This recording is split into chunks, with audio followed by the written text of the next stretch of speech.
If you want to enable voice to text on OPPO Find X9, then first of all, if we go for example to Google Messages and open a conversation and then open the keyboard, then you should be able to find this microphone over here on the right side of the keyboard. You can tap over here and then whatever you say out loud, it should be converted into a text, as you can see on the screen.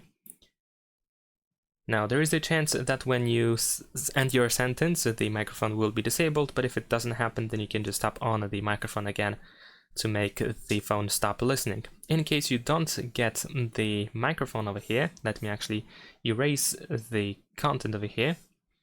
So if you do not have this microphone, then we might need to go to settings. So we can tap on these 4 squares on the left side and then tap on this gear icon to jump to keyboard settings.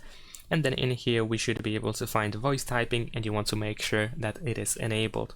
Thanks for watching, leave a like and subscribe.